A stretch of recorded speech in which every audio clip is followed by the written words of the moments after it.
कुछ ही दूरी पर आकाश और उसका बड़ा भाई वरुण अपने दोस्तों के साथ खड़ा था। उन्होंने अपनी गाड़ियों को सड़क के किनारे पार्क किया हुआ था। चेन पहना हुआ आदमी गैंग मेंबर है। ये लोग अपना काम धमकी और ब्लैकमेलिंग दोनों से करना जानते हैं। इनसे निपटना आसान नहीं है। वरुण ने सबको देखते हुए कहा। उसकी बात सुनकर आकाश ने कुछ भी नहीं कहा। वो बस अपनी गाड़ी की खिड़की नीचे करके दूर से ही सब देखता रहा। उधर कबीर समझ चुका था कि वो लोग उसे अपनी गाड़ी के सेंसर चेक नहीं करने देंगे, इसीलिए वो उस समय कुछ कर नहीं पाया। वहां खड़े सभी लोग सिर्फ उसे ही घूर घूर कर देख रहे थे। तुम लोग ये जानबूझकर कर रहे हो ना? कबीर ने कहा। बकवास बंद कर, तेरे पास अभी भी 5 मिनट बाकी हैं। पैसे मंगवा ले, टाइम देखने की कोई जरूरत नहीं है। 70,000 तो दूर की बात है, मैं तुझे 1 रुपया तक नहीं दूंगा। उस सोने की चेन पहने हुए आदमी को कबीर की बात पर तभी गुस्सा आ गया और उसने कबीर से कहा, तुझे ये सब मजाक लग रहा है? हम 7 लोग हैं, हमसे लड़ने का तू सोचना भी मत। और मैं कर भी क्या सकता हूँ? मेरे पास पैसे तो है नहीं, और मैं जानता हूँ कि तुम लोग लड़े बिना मुझे यहाँ से जाने नहीं दोगे। तो फिर क्यों ना मैं भी फाइट बैक करूँ? आखिर हूँ तो मैं पुलिस वाला ही, डरना मेरी वर्दी पर अच्छा नहीं लगेगा। कबीर ने कहा। उसे कबीर की बात बिल्कुल भी पसंद नहीं आई। तभी उसने कबीर को गुस्से से देखा और अपना हाथ कबीर को मारने के लिए बढ़ा दिया। मगर जैसे ही उसका हाथ कबीर के चेहरे पर पड़ता, उससे पहले कबीर ने अपने हाथ से उसका वार रोक लिया और आराम से कहा, तुम्हें पता है ना तुम्हें पुलिस वाले पर हाथ उठाने जा रहे हो? लेकिन चेन वाले आदमी ने उसकी बात पर ध्यान नहीं दिया और कहा, तेरे पुलिस वाले होने से मुझे कोई फर्क नहीं पड़ता। तूने मेरी गाड़ी को ठोकी है और इस वजह से मैं तुझे आसानी से यहाँ से जाने नहीं दे सकता। ठीक है, फिर मुझे लगा मेरे पुलिस वाले होने की वजह से तू थोड़ा डर सकता है, लेकिन तू तो बराबरी का इंसान है। चल फिर दो हाथ हो ही जाए, मुझे भी अपना गुस्सा निकालने को मिल जाएगा। कबीर ने हंसते हुए कहा। कबीर के अंदर गुस्सा भरा हुआ था। आखिर उसने अपनी जिंदगी के 8 साल सिर्फ इसी सपने के साथ निकाले थे कि वो एक दिन एमआईबी ज्वाइन करेगा। किसे पता था कि उस इंजेक्शन की वजह से उसका शरीर वीक हो जाएगा। कबीर ने हिम्मत करके आर्मी छोड़ तो दी थी, लेकिन एक आंसू भी नहीं बहाया था। वो नहीं चाहता था कि उसके आर्मी के साथी उसे रोता हुआ देखें। फिजिकली वीक तो वो हो ही रहा था, बस इमोशनली वीक नहीं बनना चाहता था। एमआईबी जाना कितना इंपॉर्टेंट था उसके लिए वो सिर्फ वो ही जानता था। कुछ राज थे भूतकाल के, जिसके जख्म आज भी कबीर के जहन में गहरे थे। ऐसे समय पर अपना गुस्सा निकालने के लिए सबसे बढ़िया रास्ता एक लड़ाई ही होगी। दिल्ली वापस आने पर उसने जितनी ड्रिंक्स पी थी उतनी उसके दर्द को दबाने के लिए काफी नहीं थी। शायद इसीलिए वो जब से आया था तब से उसका मन कहीं लग नहीं रहा था। उसका सपना एक पल में चकनाचूर हो गया था और तभी से उसे जिंदगी से कुछ खास लगाव नहीं था। इस समय वो बस अपनी यूनिफॉर्म उतार के इन लोगों के साथ लड़ना चाहता था। तभी कबीर ने उस चेन वाले लड़के का हाथ पकड़कर मरोड़ दिया। बस इतने में ही वो लड़का दर्द से चिल्ला उठा। इसी के साथ कबीर ने उस लड़के की छाती पर जोर से लात मारी। उसकी लात से वो लड़का जमीन पर अपने मुंह के बल गिर गया। ये देखकर उस गैंग के सारे लोग एक सेकंड के लिए दंग रह गए। तभी वहां खड़े बाकी 6 लोग भी कबीर की तरफ अपनी पूरी ताकत के साथ बढ़े। कबीर बिना किसी चीज की परवाह किए बिना उन लोगों से भिड़ गया। जिसको भी कबीर के हाथ पड़े थे उसे ऐसा लग रहा था जैसे किसी का हाथ नहीं बल्कि आयरन रॉड हो। कबीर ने एक लड़के का कॉलर पकड़ के उसे पटक दिया और उसके पीछे से आने वाले दूसरे लड़के को मुंह पर एक जोरदार मुक्का मार दिया। उस गैंग के सभी लोगों की हालत बुरी हो गई थी। वो लोग दर्द में चिल्ला भी नहीं पा रहे थे। उनके मुंह और नाक दोनों से ही खून बह रहा था।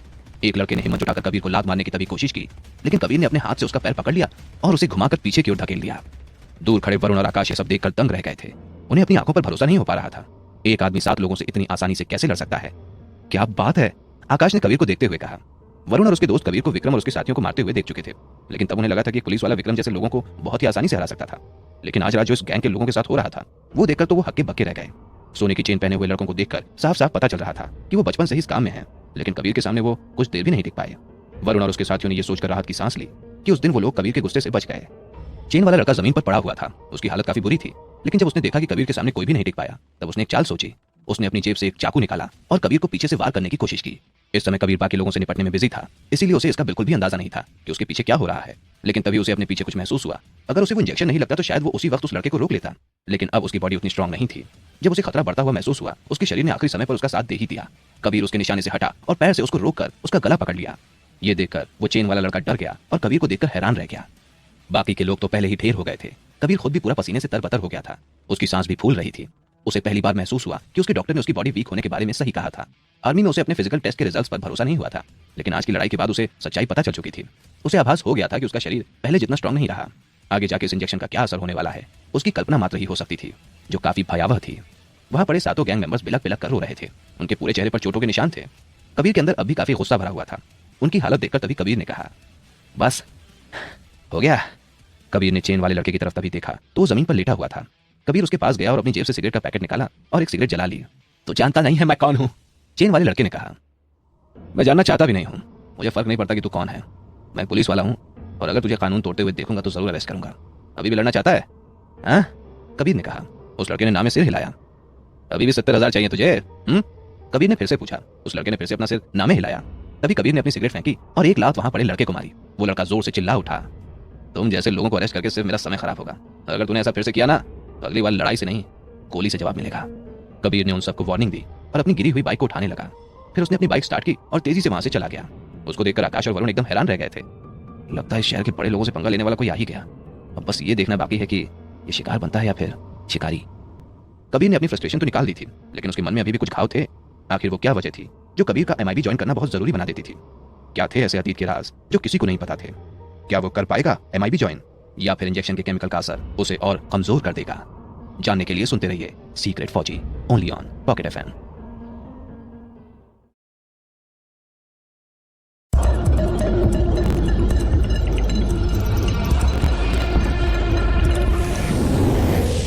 चेन पहने हुए लड़के को उसके साथियों ने उठाया। कुछ ही देर बाद उनमें से एक ने कहा, रवि भाई, अब हम लोग टाइगर सर को क्या बोलें? उन्होंने तो हमें इस पुलिस वाले की बुरी हालत करने को कहा था। अब विक्रम और उसके साथियों को लगेगा कि हमने पैसे ले लिए लेकिन कुछ काम नहीं किया। उस चेन वाले लड़के का नाम रवि था। रवि की नाक से खून बह रहा था। आखिर कबीर ने उसकी जमकर धुलाई जो की थी। रवि ने अपनी नाक से खून को पोंछते हुए कहा, यह कैरेक्टर थोड़ा टफ है। टाइगर सर को बोलो कि ये लातों से नहीं बातों से मानेगा। और मेरे ख्याल से ये पुलिस वाला हौज खास साइड पेट्रोलिंग करेगा। उस जगह के गैंग को इसकी खबर पहुंचा दो। उन बेचारों को भी खबर होनी चाहिए कि उनके एरिया में कौन आ रहा है। वहां से जाने के बाद कबीर ने एक दुकान पर रुककर एनर्जी ड्रिंक की एक बोतल खरीदी। उन गुंडों से लड़ने के बाद कबीर को काफी वीकनेस लग रही थी। उसे एनर्जी की बहुत जरूरत थी और उसके सामने तो अभी पूरी नाइट शिफ्ट बाकी थी। इस लड़ाई के बाद कबीर काफी अच्छा महसूस कर रहा था। उसे अपने अंदर के भरे गुस्से को निकालने का मौका मिल गया था। हालांकि उसने यह भी महसूस किया कि उसकी बॉडी और उसकी ताकत पहले जैसी नहीं रही। उस इंजेक्शन के लगने के बाद उसके शरीर में पहले जैसी फुर्ती नहीं बची थी। अगर आज उसके दिमाग ने उसका साथ ना दिया होता तो फिर रवि का चाकू उसकी पीठ में होता। बस यही नहीं, बल्कि कबीर को अपने सुनने की क्षमता में भी कुछ अंतर दिखा। उसे अपने कानों में दूर हो रही बातों की भी आवाज आराम से सुनाई दे रही थी। लेकिन कैसे? कबीर इन बातों को सोच सोचकर परेशान हो रहा था। उसने डिसाइड किया कि इस बारे में उसी डॉक्टर से कंसल्ट करना चाहिए। लगता है चेकअप करवा ही देना चाहिए। शायद ये सब उस इंजेक्शन की वजह से हो रहा होगा। कबीर ने मन ही मन सोचा। कबीर ये सब सोच ही रहा था कि इतनी देर में उसके पास वरुण और उसके साथी अपनी गाड़ी से आ पहुंचे। हमारे साथ ड्रिंक्स पर चलोगे? उन लोगों ने कबीर से पूछा। पहली बात तो ये कि अभी मैं ऑन ड्यूटी हूँ और दूसरी कि मुझे इंटरेस्ट भी नहीं है। कबीर ने उनका जवाब दिया। तभी वरुण का छोटा भाई आकाश अपनी गाड़ी से उतरा और कबीर से बोला, क्या तुम मुझे अपनी तरफ फाइट करना सिखाओगे? कबीर इतना थका हुआ था कि उसने उसकी बातों को पूरी तरह से इग्नोर कर दिया। अभी वो हौज खास एरिया में था। साउथ दिल्ली का ये जगह कैफेज के लिए मशहूर है, लेकिन यहाँ का खाना काफी एक्सपेंसिव होता है। कबीर की सैलरी इतनी नहीं थी कि वो यहाँ पर खाना या फिर ड्रिंक्स अफोर्ड कर पाता। ठीक उसी समय वहाँ 3 ब्लैक ऑडी आकर रुकी और उन गाड़ियों में से 4 लोग निकले। उन चारों ने ब्लैक सूट पहना हुआ था। वो लोग वरुण और उसके साथियों को साइड करते हुए कबीर की तरफ बढ़े। वरुण समझ गया था कि वो लोग इस एरिया के खतरनाक गैंग के मेंबर्स हैं। उसने तुरंत आकाश को पीछे कर लिया। मिस्टर शेखावत, हमारे मैनेजर आपसे मिलना चाहते हैं। उन लोगों ने कहा, इन लोगों के साथ मत जाना। कबीर के जवाब देने से पहले ही आकाश बोल उठा। उन चारों ने एकदम से आकाश की तरफ देखा और एक ने तो उसको थप्पड़ मारने के लिए हाथ तक उठा लिया था। लेकिन कबीर ने हंसते हुए उसका हाथ पकड़ लिया और कहा, बच्चे पर ध्यान मत दो, मैं तुम लोगों के साथ चलता हूँ। मुझे पता है तुम्हारे मैनेजर मुझसे मिले बिना मानेंगे नहीं। चलो, कबीर ने कहा। उन लोगों ने कबीर को वहीं के एक ओपन एयर कैफे में बुलाया था। जिस आदमी का हाथ कबीर ने पकड़ा था वो आदमी अपने हाथ को सहलाने लगा। क्या हुआ? दूसरे आदमी ने पूछा। उस पुलिस वाले से थोड़ा बच के रहना पड़ेगा। इसका हाथ बड़ा ही भारी है। इसी वजह से शायद दूसरे गैंग वाले इससे निपट नहीं पाए होंगे। कुछ देर बाद कबीर उस कैफे पहुंचा जहां उसे एक आदमी के पास ले जाया गया। उस आदमी ने सफेद रंग का कुर्ता पहना हुआ था और उसी के साथ सफेद रंग का पजामा भी। उसके हाथ में कई सोने की अंगूठियां भी थीं। जैसे ही कबीर उसके कमरे में पहुंचा, उस आदमी ने कबीर से कहा, आओ बैठो। इट्स फाइन, मैं ड्यूटी पर हूँ। आप लोगों के साथ बैठूंगा तो लगेगा जैसे आप लोगों के लिए काम करता हूँ। कबीर ने उसका जवाब दिया। तुम बेवकूफ तो नहीं हो, हैं? उस आदमी ने हंसते हुए आगे कहा, तुम हमें किसी से कम समझते हो क्या? मैं एक पुलिस वाला हूँ। कबीर ने कहा, हाँ, एक बेवकूफ पुलिस वाले। उस आदमी ने हंसते हुए कहा। तभी उस आदमी ने अपने सामने रखा चाय का कप उठाया और कबीर से आगे कहा, तुम जवान लोगों को अच्छे काम करने की बहुत मोटिवेशन रहती है, अच्छी बात है, लेकिन इस दौरान अपना दिमाग इस्तेमाल करना भी बहुत जरूरी है। मुझे तुम जैसे लोग बहुत पसंद हैं, लेकिन तुम लोगों के एम्बिशंस की वजह से मैं जल्दी रिटायर नहीं होना चाहता। तुम्हें अपना काम अच्छे से करना चाहिए, लेकिन सोच समझ कर। फिर उस आदमी ने कबीर को ऊपर से नीचे तक देखा और कहा, तुम समझ रहे हो ना मैं क्या कह रहा हूँ? कबीर ने उसकी बात का कोई जवाब नहीं दिया, सिर्फ उसकी तरफ देखता रहा। तब तक उस आदमी ने अपनी चाय खत्म कर ली थी। उसने केतली से फिर से अपना कप भर लिया। कबीर के जवाब ना देने से उसे लगा कि कबीर को उसकी बात समझ नहीं आई। उसने फिर से कबीर से कहा, तुम अपना काम करो, लेकिन किसी और के काम में अपनी टांग मत अड़ाओ। तुमसे बात करने के लिए मुझे किसी ने कहा था। मैंने सोचा तुम पुलिस वाले हो और जवान भी हो, तो मेरी बात आसानी से समझ जाओगे। उस आदमी की बात जैसे ही खत्म हुई, कबीर ने टेबल पर रखा एक चाय का कप उठा लिया और वहीं पर बैठ गया। उसने उस आदमी से पूछा, क्या आप मेरे साथ डील करना चाहेंगे? ये सुनकर उस आदमी को थोड़ा अजीब लगा, लेकिन वो कुछ जवाब दे पाता इतने में ही कबीर ने आगे कहा, मैं आपको अभी इसी समय एक थप्पड़ मारूंगा और फिर आपके अस्पताल का खर्चा और कुछ पैसे डैमेजेस के लिए भी आपको दे दूंगा। क्या आप ये डील मंजूर करेंगे? ये सुनते ही वो आदमी गुस्से से आग बबूला हो गया, लेकिन कबीर अभी चुप नहीं हुआ। उसने अपनी बात जारी रखी। मुझे उम्मीद है कि आपको ये बात अच्छी नहीं लगी होगी और आप इस चीज से खुश नहीं होंगे। सेम केस मेरे साथ भी है। आपने मेरे से इज्जत से बात की, इसलिए आप मेरी नज़र में मेरे बराबर हैं, लेकिन अगर आप मेरी इज्जत नहीं करेंगे तो मैं भी आपकी इज्जत नहीं कर पाऊंगा। फिर आप मेरे लिए जानवर जैसे होंगे और जानवरों को बातों से नहीं, सिर्फ लातों से समझाया जाता है। ये कहकर कबीर झटके से खड़ा हो गया और खिड़की की ओर देखने लगा। मिलिट्री कैंप में हमारी टीम इंस्ट्रक्टर ने हमें समझाया था कि लोगों को शांति से कानून के बारे में बताना चाहिए, लेकिन अगर कोई इंसान जिद्दी हो तो अपने हाथों का इस्तेमाल करने से बिल्कुल भी झिझकने की जरूरत नहीं है। इतना सब सुनकर उस आदमी से अब रहा नहीं गया और उसने जोर से अपना हाथ टेबल पर दे मारा। तू जानता है तो किसके इलाके में है? एक बात मत भूलना, जब मैं तुमसे मिलने यहाँ आया तब कम से कम 20-25 लोगों ने मुझे यूनिफॉर्म में अंदर आते देखा था। अगर यहाँ मेरे साथ कुछ भी होता है तो सिर्फ तुम्हारा ही नहीं बल्कि यहाँ के सभी लोगों के बिजनेस बंद हो जाएंगे। ये कहकर कबीर ने अपने दोनों हाथ टेबल पर रखे और उस आदमी की आंखों में आंखें डालकर कहा, यह है इस देश की पावर। इतना कहकर कबीर मुड़ा और वहां से जाने लगा। तभी जो 4 लोग उसे वहां तक लेकर आए थे वो कबीर को रोकने की कोशिश करने लगे, लेकिन टेबल पर बैठे उस आदमी ने इशारे करके उनसे कबीर को जाने देने के लिए कहा। आपने इस पुलिस वाले को ऐसे ही जाने दिया? ये कोई आम पुलिस वाला नहीं था, उस आदमी ने कहा।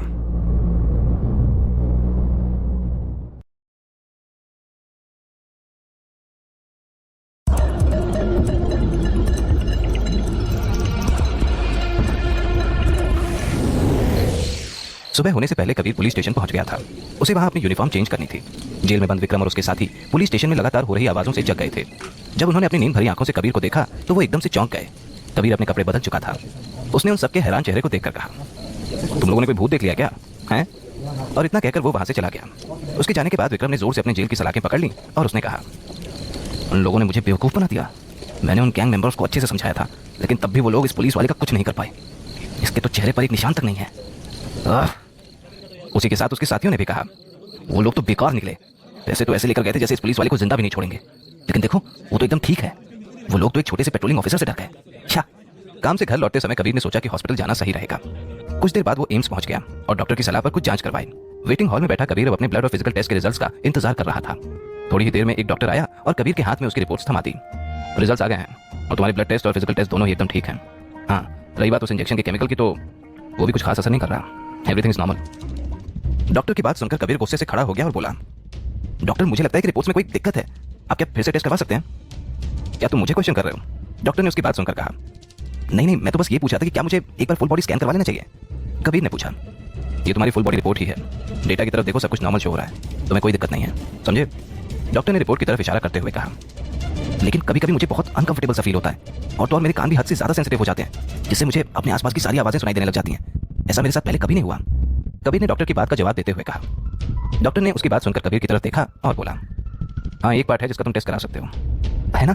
कबीर ने बहुत उत्सुकता के साथ कहा, मैं आपको यही बताना चाह रहा था। मैं सजेस्ट करूंगा कि तुम एक बार मेंटल हॉस्पिटल से अपना ब्रेन भी चेक करवा लो, या फिर किसी साइकेट्रिस्ट की मदद लो। मेरे हिसाब से तुम्हें फिजिकल नहीं, मेंटल प्रॉब्लम है। तुम्हारी सारी रिपोर्ट्स एकदम नॉर्मल है, लेकिन तुम मानना ही नहीं चाहते हो कि तुम्हें कोई बीमारी नहीं है। जाओ अपना इलाज कराओ। नॉनसेंस, डॉक्टर ने चिढ़ते हुए कहा और फिर आगे बढ़ने लगा। जैसे ही वो डॉक्टर वहां से जाने लगा, कबीर ने झट से उसके कंधे पर अपना हाथ रख दिया और कहा, डॉक्टर, आई एम श्योर मेरे अंदर कोई दिक्कत है। अगर आप कुछ और टेस्ट करेंगे तो क्या पता आप कोई नई डिस्कवरी कर बैठे। मेरी तरफ से आपको पूरी छूट रहेगी, बस पता करिए कि मेरे साथ दिक्कत क्या है। कबीर को अपने शरीर में सच में कोई परेशानी लग रही थी। उसे शक था कि इंजेक्शन की वजह से जो केमिकल उसकी बॉडी में गया है वो कोई ना कोई गड़बड़ जरूर कर रहा है। भला कौन आदमी सारे रिपोर्ट्स नॉर्मल आने के बाद भी अपने अंदर दिक्कतें ढूंढना चाहेगा? डॉक्टर ने कबीर का हाथ अपने कंधे से हटाया और कहा, मुझसे दूर हटो, मैं कुछ नहीं कर सकता। इतना बोलकर वो डॉक्टर वहां से चला गया। कुछ देर तक कोशिश करने के बाद भी जब डॉक्टर के सामने कबीर की दाल नहीं गली तो वो हॉस्पिटल से वापस अपने घर पहुंच गया। घर के दरवाजे पर जैसे ही वो पहुंचा, उसे अंदर से कम 3 लोगों की आवाज आने लगी। क्या ये उन लड़कियों की कोई सहेली होगी? कबीर ने अपने मन में सोचा। तभी वो तीसरी आवाज कबीर को जानी पहचानी सी लगी। उसे लग रहा था जैसे उस आवाज से उसका कोई पुराना नाता हो। कबीर ने जब दरवाजा खोला तो देखा कि वहां 3 लड़कियां सोफे पर बैठकर मस्त गप्पे लड़ा रही हैं। वो तीनों अपनी बातों में खोई हुई थी। उस सोफा की एक तरफ नताशा बैठी थी, उसकी बगल यानी कि बीच में प्रियंका, और जैसे ही उसकी नजर तीसरी लड़की पर पड़ी वो एकदम से हैरान रह गया। आखिर कौन थी वो तीसरी लड़की, जिसे देखते ही कबीर की सिट्टी पिट्टी गुल हो गई? तभी नताशा की नजर कबीर के हैरान चेहरे पर पड़ी। उसे देखकर वो तुरंत ही समझ गई थी कि कबीर जरूर उसकी फ्रेंड को देखकर शॉक हो गया है। चलो, फाइनली किसी लड़की को देखकर ये हैरान तो हुआ। इससे इतना तो साफ हो गया कि कबीर के नहीं है। बस प्रियंका और मैं इसे इतनी सुंदर लगी नहीं, नताशा ने हल्के से कहा। उसकी बात सुनकर प्रियंका हंसी और बोली, तुम्हें पता नहीं था कबीर जेनिफर का फैन है? वहां बैठी तीसरी लड़की कोई और नहीं बल्कि बॉलीवुड स्टार जेनिफर बिरला थी। लेकिन वो यहाँ कैसे? दरअसल जेनिफर नताशा की बेस्ट फ्रेंड थी। कुछ समय पहले कबीर ने तो मुझे ये तक कहा था कि जेनिफर उसकी बीवी है। ये लड़के भी ना कुछ भी बोलते हैं, प्रियंका ने हंसते हुए कहा। जेनिफर ने जैसे ही ये सुना वो गुस्से से कबीर की तरफ देखने लगी। कबीर अभी भी दरवाजे के पास ही खड़ा था और जेनिफर को देख रहा था।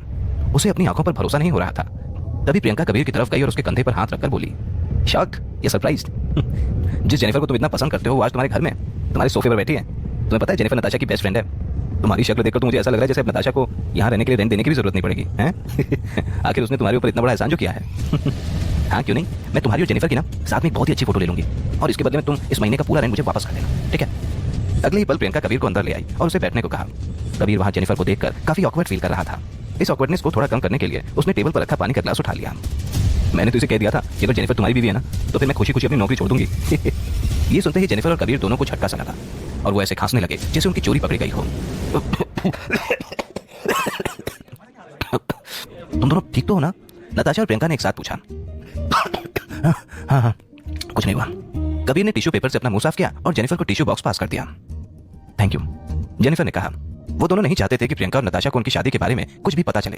नताशा के हिसाब से कबीर और जेनिफर एक दूसरे को नहीं जानते थे, इसीलिए उसने इन दोनों को एक दूसरे से इंट्रोड्यूस करवाया। जेनिफर, ये मेरा लैंडलॉर्ड है कबीर। तो यही है जिसकी तुम बात कर रही थी? क्या इसी को कुछ ज्यादा ही गुस्सा आता है और बिल्कुल भी तमीज नहीं है? जेनिफर ने हंसते हुए कहा, यस करेक्ट, ये वही है। नताशा ने सिर हिलाते हुए कहा। तभी जेनिफर ने अपना हाथ बढ़ाया और हंसते हुए कबीर से कहा, हेलो, मैं नताशा की फ्रेंड हूँ। कबीर कुछ सेकंड्स के लिए हिचकिचाया, लेकिन फिर उसने भी अपना हाथ आगे बढ़ा दिया।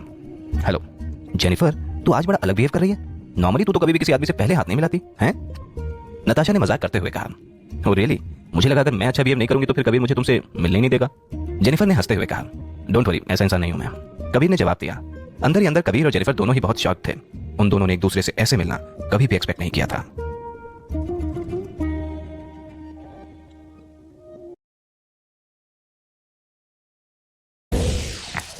दोपहर के वक्त प्रियंका किचन में गई और कुछ खाने को बनाने लगी। वहीं नताशा और जेनिफर अब भी लिविंग रूम में बैठकर गप्पे लड़ा रही थी। फ्रेंडशिप ओवर, हाँ, मुझे एक हफ्ते के लिए भी छुट्टी नहीं मिलती है और इस बार जब तू एक महीने के लिए घर पर है तो तूने मुझे बताया भी नहीं। मैं ऐसे नहीं चलता।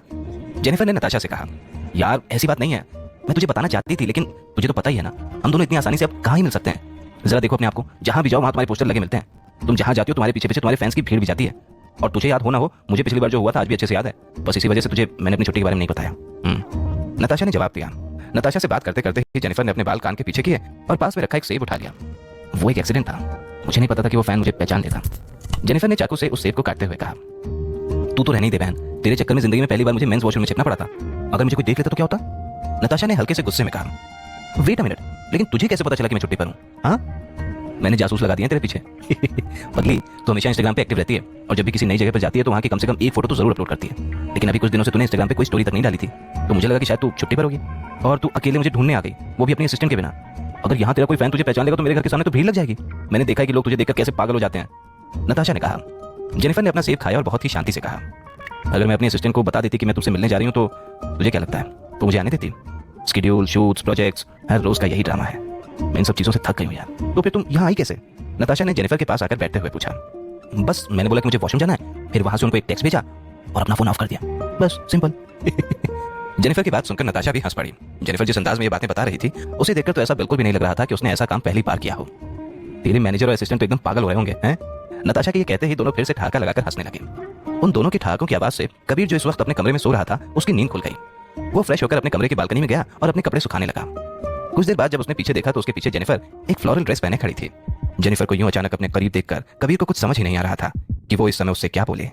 इसीलिए वो जेनिफर को इग्नोर करते हुए बेवजह आसमान की तरफ देखने लगा। तभी जेनिफर उसके पास आई और अपने हाथ बालकनी के ग्रिल पर रख दिए। उसके बाद उसने कबीर से कहा, मुझे पता नहीं था कि तुम यहाँ रहते हो। मेरा यहाँ आना सिर्फ एक कोइंसिडेंस और कुछ नहीं।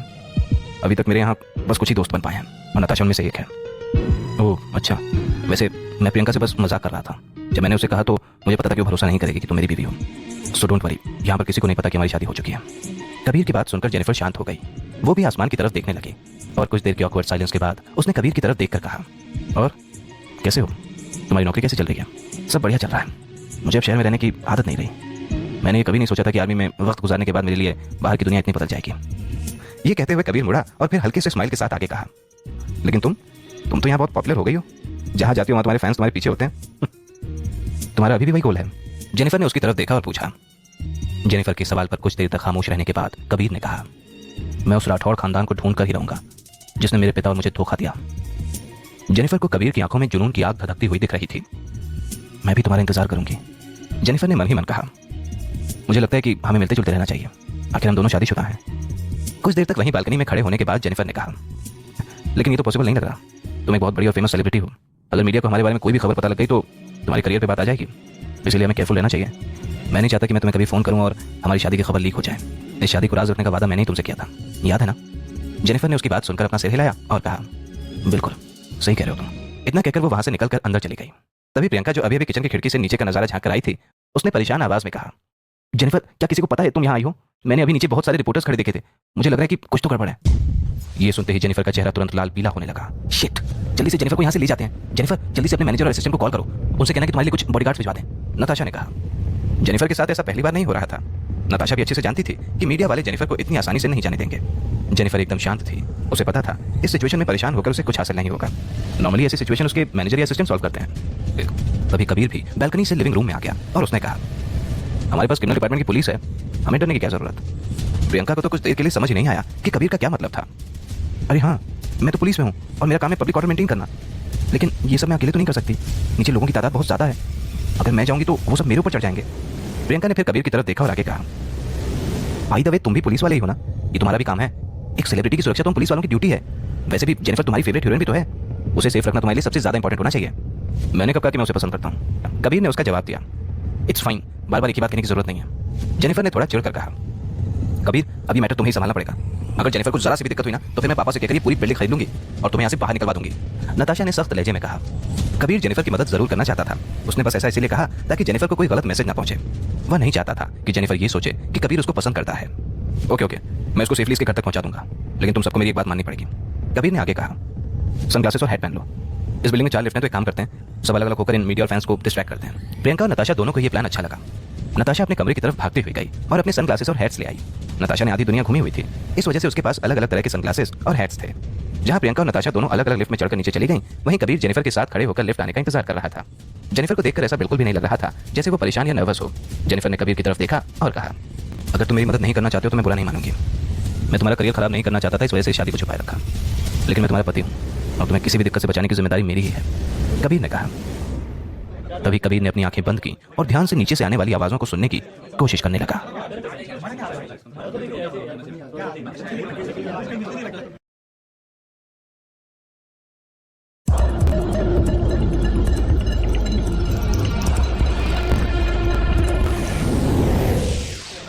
ये क्या कर रहे हो तुम? जेनिफर ने आंख बंद किए हुए कबीर से पूछा। कबीर के कान धीमी से धीमी आवाजों को भी आसानी से सुन पा रहे थे। उसे जेनिफर के खाली पेट तक की आवाज सुनाई पड़ रही थी। जेनिफर की बात सुनकर कबीर एकदम से चौंक गया और एक बहुत ही वियर्ड फेस बना के जेनिफर को देखने लगा। जेनिफर के लिए कबीर का इस तरह से देखना बिल्कुल समझ से परे था। कुछ देर तक जवाब न मिलने के बाद जेनिफर कबीर को इग्नोर करते हुए लिफ्ट के ऊपर लिखे फ्लोर नंबर को देखने लगी। तभी अचानक कबीर ने जेनिफर का हाथ पकड़ा और उसको साइड करते हुए कहा, थोड़ी देर जाकर वहां छुप जाओ। कबीर का इशारा कॉरिडोर के कोने की तरफ था। जेनिफर को वहां छुपना थोड़ा अजीब लगा, लेकिन उसे कबीर पर पूरा भरोसा था। वो बिना कुछ सवाल किए कबीर की बताई जगह पर जाकर छुप गई। जैसे ही लिफ्ट ऊपर आने वाली थी, उसी समय कबीर पीछे मुड़ा और ऐसे प्रिटेंड करने लगा जैसे वो अपने घर को लॉक कर रहा हो। तभी लिफ्ट के दरवाजे खुले और उसमें से 3 रिपोर्टर्स बाहर निकले। उनके हाथों में कैमरा था और उनकी नजर सिर्फ बॉलीवुड की मशहूर एक्ट्रेस जेनिफर को ढूंढ रही थी। उन्होंने कबीर को तो देखा, पर वहीं कोने में छिपी जेनिफर को वो नहीं देख पाए। आखिर कबीर को कैसे पता चला होगा कि लिफ्ट से रिपोर्टर्स ऊपर की तरफ ही आ रहे हैं? जेनिफर के मन में ये सवाल लगातार गूंज रहे थे। उसे बिल्कुल भी समझ नहीं आया कि आखिर कबीर को कैसे पता चला इन रिपोर्टर्स के बारे में। एक्सक्यूज मी सर, क्या आपने यहाँ बॉलीवुड स्टार जेनिफर बिरला को देखा है, या फिर आपने उनके यहाँ होने की कोई खबर सुनी है? उन रिपोर्टर्स में से एक ने कबीर के हाथ में 500 का नोट पकड़ाते हुए कहा। आप तो जानते ही हैं कि रिपोर्टर का काम कभी आसान नहीं होता। उस रिपोर्टर की बात सुन कबीर हल्का सा हंसा और फिर उसने 500 का नोट चुपचाप अपने बैग में रख लिया। कबीर ने दूसरी तरफ इशारा करते हुए कहा, मैंने किसी अनजान लड़की को उस तरफ वाले दरवाजे पर खड़े देखा था। अब ये नहीं पता कि वो अंदर गई थी या नहीं। इतना सुनते ही वो तीनों रिपोर्टर्स कबीर के बताए दरवाजे की तरफ भागने लगे। जैसे ही वो लोग थोड़े से आगे निकले, कबीर ने जल्दी से जेनिफर को इशारा किया और लिफ्ट के पास बुला लिया। दूसरी तरफ वो तीनों रिपोर्टर्स अब भी जेनिफर को पागलों की तरह ढूंढ रहे थे। जेनिफर बिना एक भी आवाज के लिफ्ट की तरफ आ गई और कबीर ने जल्दी से लिफ्ट के बटन दबाकर उसे बंद कर दिया। वो लोग फर्स्ट फ्लोर पर जाने लगे। तुम्हें वो 500 रुपए मेरे साथ शेयर करने पड़ेंगे, जेनिफर ने कबीर से कहा। मैं तुम्हें यहाँ से निकालने की इतनी कोशिश कर रहा हूँ और तुम मेरे साथ 500 रुपए के लिए लड़ना चाहती हो? कबीर ने जवाब दिया। तो क्या उन रिपोर्टर्स ने तुम्हें पैसे मेरी इन्फॉर्मेशन के लिए दिए थे? जेनिफर ने कुछ सोचते हुए आगे कहा, वैसे मेरी इन्फॉर्मेशन के लिए उन्होंने बस 500 रुपए दिए, कम से कम 5000 देते तो बात होती, और तुम भी बस 500 रुपए में मान गए। छी यार, अनबिलीवेबल। 2 मिनट के लिए चुप हो जाओगी प्लीज, कबीर ने हल्का जोर से कहा। वो नीचे से आने वाली आवाजों को ध्यान से सुनना चाहता था। तभी उसे फर्स्ट फ्लोर की सभी आवाजें सुनाई देने लग गईं। बिल्डिंग मैनेजमेंट ने सिक्योरिटी गार्ड्स को शांति बनाए रखने के लिए जरूर कहा था, लेकिन मीडिया के लोग इतने ज्यादा थे कि वो लोग भी कुछ भी नहीं कर पा रहे थे। कबीर को कम से कम 40 से 50 लोगों की आवाज सुनाई दे रही थी। इन आवाजों को सुनकर कबीर को लगा कि लिफ्ट से नीचे जाना सही नहीं रहेगा। उसने एकदम से लिफ्ट को 2nd फ्लोर पर रोका और जेनिफर का हाथ पकड़ के वहां से बाहर निकला। क्या कर रहे हो तुम? अब जा कहाँ रहे हैं? जेनिफर ने परेशान होकर पूछा।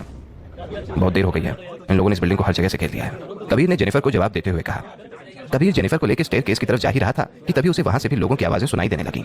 नीचे बहुत लोग खड़े हैं, पक्का किसी ने बॉलीवुड मैडम को बता दिया होगा कि लिफ्ट यूज ना करें। अगर हम लोग स्टेयर्स पर आएंगे तो पक्का वो हमारे सामने आएंगी। यह आवाज 3 लड़कियों की थी, लेकिन कबीर जानता था स्टेयर्स के नीचे सिर्फ वो 3 लड़कियां ही नहीं होंगी। कबीर एकदम से रुका और जेनिफर की तरफ मुड़ा। मुझे अपना फोन दो, कबीर ने जेनिफर से कहा। जेनिफर को कुछ समझ नहीं आया। क्या करने के लिए? जेनिफर ने उससे पूछा। तुम्हें क्या लगता है मैं तुम्हारे फोन से मीडिया वालों को बुलाऊंगा? कबीर ने जेनिफर को घूरते हुए कहा। आखिरकार ना चाहते हुए भी जेनिफर ने अपना फोन अपने बैग से निकाला और कबीर को दे दिया। कबीर ने जेनिफर का फोन स्विच ऑन किया और स्विच ऑन करते ही जेनिफर के फोन में 12 मिस्ड कॉल्स के मैसेजेस आ गए। वो सारे मिस्ड कॉल्स उसके मैनेजर की थी। कबीर ने नताशा का नंबर ढूंढा और उसको फोन मिलाया। हेलो जेनिफर, तुम ठीक हो? वो गॉड, बिल्कुल बाहर मत आना यार, तुम्हारे फैंस ने पूरी बिल्डिंग को घेर लिया है यार, यहाँ बहुत बुरा हाल है, नताशा ने कहा। वहाँ सिचुएशन है क्या? कबीर ने पूछा। नताशा थोड़ी देर के लिए समझ नहीं पाई कि कौन बोल रहा है। जल्दी ही उसने कबीर की आवाज़ पहचान ली और उससे कहा। जैसे ही मैं बाहर आई सिक्योरिटी गार्ड को लगा कि मैं जेनिफर हूँ और उसने मुझे एक अलग रास्ते से बाहर निकाल दिया। ग्रेट, अब वापस जाओ और सारी भीड़ को लिफ्ट से दूर ले जाओ। जाओ। कबीर ने जवाब दिया। मैं? तुम जानते भी हो जेनिफर के फैंस कितने पागल हैं। अगर मैं फंस गई फिर क्या? नताशा ने कहा। अगर तुम पकड़ी जाती भी हो तो फिर अपना चश्मा उतारकर उनको अपना चेहरा दिखा देना, फिर वो तुम्हें बिल्कुल परेशान नहीं करेंगे। कबीर ने नताशा से कहा। कबीर की बात सुनकर जेनिफर को हंसी आ गई। फोन की दूसरी तरफ नताशा को कबीर की बात में दम तो लगा, लेकिन थोड़ी देर में उसे इसी बात पर गुस्सा आ गया। क्या मतलब है तुम्हारा? नहीं, कहना क्या चाहते हो तुम? क्या कमी है मेरे चेहरे में? हाँ, क्यों भागेंगे वो लोग मेरा चेहरा देखकर? तुम भूल गए क्या? मैं अभी भी अपने पापा को फोन करके तुम्हें इस बिल्डिंग से बाहर निकलवा सकती हूँ, नताशा ने चिढ़कर कहा। ओ मैडम, पहले तुम्हारे दोस्त को बचा लें, फिर ये सारी बातें कर लेंगे। ये बोलते ही कबीर ने फोन काट दिया और अपने फोन से प्रियंका को कॉल लगाया। किसी और लड़की का नंबर कबीर के फोन में सेव देखकर जेनिफर थोड़ा जेलस हो गई, लेकिन उसने कुछ बोला नहीं। आखिर उन दोनों ने वादा किया था कि एक दूसरे की जिंदगी में बिल्कुल भी इंटरफेयर नहीं करेंगे। हेलो कबीर, प्रियंका ने फोन उठाकर कहा। उसकी आवाज से ऐसा लग रहा था जैसे वो कहीं छिपी बैठी हो। कहाँ हो तुम? कबीर ने पूछा। 3rd floor. जैसे ही लिफ्ट का दरवाजा खुला एक भीड़ मेरी तरफ दौड़ी चली आ रही थी। अच्छा हुआ मैंने लिफ्ट का दरवाजा सही टाइम पर बंद कर लिया और वापस ऊपर आ गई, प्रियंका ने जवाब दिया। अच्छा, लिफ्ट के पास आओ और मेरे फोन का इंतजार करो। कुछ देर में नताशा थोड़ी सी भीड़ को डिस्ट्रैक्ट कर लेगी, लेकिन मेरे हिसाब से सिर्फ कुछ ही लोग इस तरीके से हट पाएंगे। ये मीडिया वाले आसानी से बेवकूफ बनने वालों में से नहीं है। ये लोग जल्दी समझ जाएंगे कि इनको कोई डाइवर्ट करने की कोशिश कर रहा है, इसीलिए तुम्हें नीचे जाना होगा और बाकी के लोगों को भी डिस्ट्रैक्ट करना होगा। कबीर ने प्रियंका से कहा। नताशा ये संभाल तो पाएगी ना? अगर वो फंस गई तो वो तुम्हें छोड़ेगी नहीं, प्रियंका ने कहा। कबीर ने कोई जवाब नहीं दिया। उसे भनक लग चुकी थी कि नताशा के साथ क्या होने वाला है। आखिर उसे ग्राउंड फ्लोर की आवाजें जो सुनाई दे रही थी। नताशा वापस आई और जैसे ही दरवाजा खुला वो भीड़ को देखकर नर्वस होने का नाटक करके वहां से उल्टे पैर भागने लगी। नताशा को भागते हुए देखकर जेनिफर के फैंस को लगा कि नताशा ही जेनिफर है। वो रही जेनिफर बिरला, देखो भाग रही है। एक फैन चिल्लाई और नताशा के पीछे भागने लगी। जैसे ही सबने ये सुना एक एक करके सारे लोग नताशा के पीछे भागने लगे।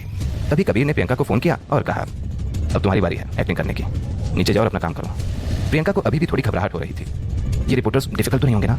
चिंता मत करो, तुम तीनों ही बहुत सुंदर हो और सेम फिगर रखती हो। सनग्लासेस और हेड के साथ कोई बता नहीं पाएगा कि तुम जेनिफर हो या कोई और, कबीर ने प्रियंका से कहा। ओके, प्रियंका ने जवाब दिया और वो लिफ्ट से ग्राउंड फ्लोर चली गई। ग्राउंड फ्लोर पर कुछ और रिपोर्टर्स नताशा के पीछे भागने ही वाले थे कि उनको दूसरे रिपोर्टर्स ने रोक लिया। वहां जाने की जरूरत नहीं है, वो लड़की जेनिफर नहीं है, शायद उसकी असिस्टेंट होगी। ये इन सेलिब्रिटीज की पुरानी ट्रिक है। जेनिफर पक्का अभी भी ऊपर ही है।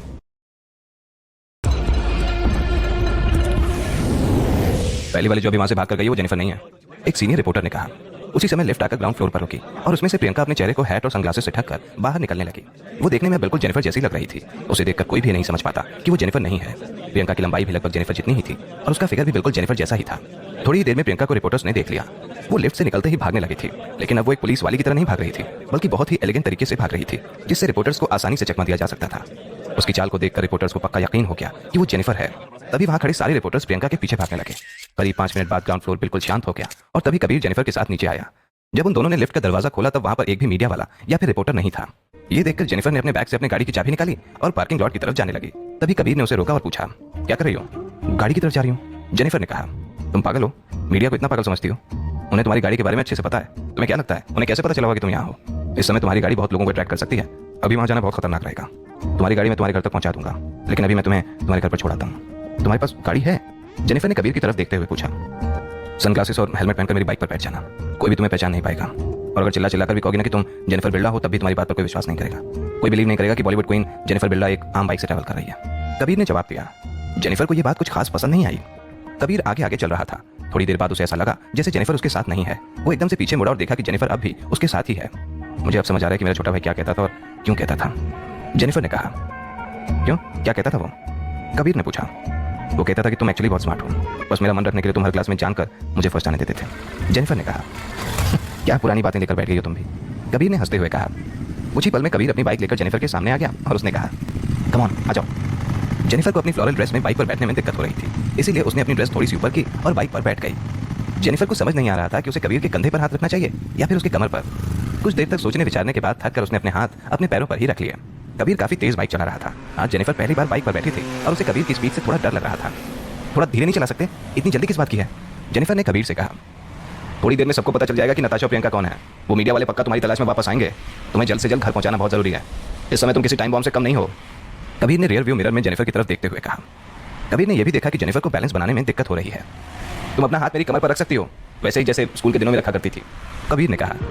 ये सुनते ही पहले तो जेनिफर कुछ देर के लिए शांत हो गई, लेकिन फिर एक मीठी सी मुस्कान उसके चेहरे पर आ गई। अपने पुराने दिन याद करते हुए उसने कबीर की शर्ट को टाइटली पकड़ लिया। तभी अचानक से जेनिफर ने अपने हाथ हवा में उठाए और खुशी से चिल्लाने लगी। ये तुम क्या कर रही हो? कबीर जेनिफर के इस बिहेवियर से शॉक्ड हो गया था। तुमने ही तो कहा था कि ऐसे मुझे कोई नहीं पहचानेगा। इस तरह अपने चेहरे पर हवा को महसूस करना बहुत ही प्यारी फीलिंग है यार, जेनिफर ने हंसते हुए और जोर से चिल्लाकर कहा। ये सुनकर कबीर भी हंस पड़ा। लगभग 20 मिनट बाद वो दोनों जेनिफर के घर पहुंच गए। जेनिफर को उतारकर कबीर ने अपनी बाइक मोड़ ली। ये देखकर जेनिफर ने कबीर से पूछा, तुम ऊपर नहीं आओगे? कबीर ने अपना सिर ना में हिलाया और कहा, नो थैंक यू, मुझे अपनी गाड़ी की चाबी दे दो, मैं तुम्हारी गाड़ी ले आऊंगा। जेनिफर ने बैग से अपनी गाड़ी की चाबी निकाली और कबीर को दे दी। चाबी लेकर कबीर ने तुरंत अपनी बाइक स्टार्ट की और बिना कुछ बोले वहां से चला गया। जेनिफर को कबीर का यूं बिना कुछ कहे चले जाना अच्छा नहीं लगा। वैसे तो वो दोनों एक दूसरे से अलग रहकर खुश थे, लेकिन मन ही मन जेनिफर चाहती थी कि कबीर उसे बाकी लड़कियों से अलग ट्रीट करे। शायद कबीर के सिर्फ बाय कह देने से ही जेनिफर के मन को शांति मिल जाती। बहुत जल्दी है वापस जाने की, जैसे अपनी गर्लफ्रेंड से मिलने जा रहा हूं, जेनिफर ने मन ही मन चिढ़ते हुए कहा। वो जैसे ही अपने घर के अंदर गई, वैसे ही उसके असिस्टेंट और मैनेजर उसे देखकर उसकी तरफ भागे। हे भगवान, तुमने तो हमें डरा ही दिया था। कहाँ गई थी इस बार? तुम्हारा फोन भी ऑफ था। जेनिफर प्लीज ऐसे बिना बताए कहीं मत जाया करो। तुम्हें ढूंढने के लिए मुझे पूरा शेड्यूल बदलना पड़ गया। और हमारी एजेंसी के मैनेजर तो तुमसे बहुत ज्यादा ही नाराज हैं। पता है उन्हें तुम्हारी तरफ से न जाने कितने लोगों से माफी मांगनी पड़ी। जेनिफर के मैनेजर ने उसे काफी देर तक डांटा। उसकी डांट खत्म होने के बाद भी जेनिफर एकदम चिल दिख रही थी। जेनिफर को यह सब पहली बार सुनना नहीं पड़ा था। इस तरह से बिना किसी को बताए गायब हो जाना जेनिफर पहले भी बहुत बार आजमा चुकी थी। कुछ देर बाद उसका सिक्योरिटी गार्ड वहां पर आ गया और उसने कहा, मैम अभी कोई आया था और आपकी गाड़ी की चाबी देकर चला गया। वो कह रहा था कि उसने आपकी गाड़ी घर के सामने पार्क कर दी है। उसकी बात सुनकर जेनिफर ने सिर हिलाया और उससे चाबी ले ली। और उसने मुझे आपको ये पिज्जा देने के लिए भी कहा है। बोल रहा था कि आपको भूख लग गई होगी। सिक्योरिटी गार्ड ने अपने बैग से एक बॉक्स निकालते हुए कहा। उस बॉक्स को देखकर जेनिफर एकदम सरप्राइज हो गई, क्योंकि वाकई में उसे बहुत जोरों की भूख लग रही थी। उसने बॉक्स खोला और देखा कि उसमें एक चीज पिज्जा है। जेनिफर के चेहरे पर अब एक मुस्कान आ गई थी, तो इस वजह से वो जल्दी में था।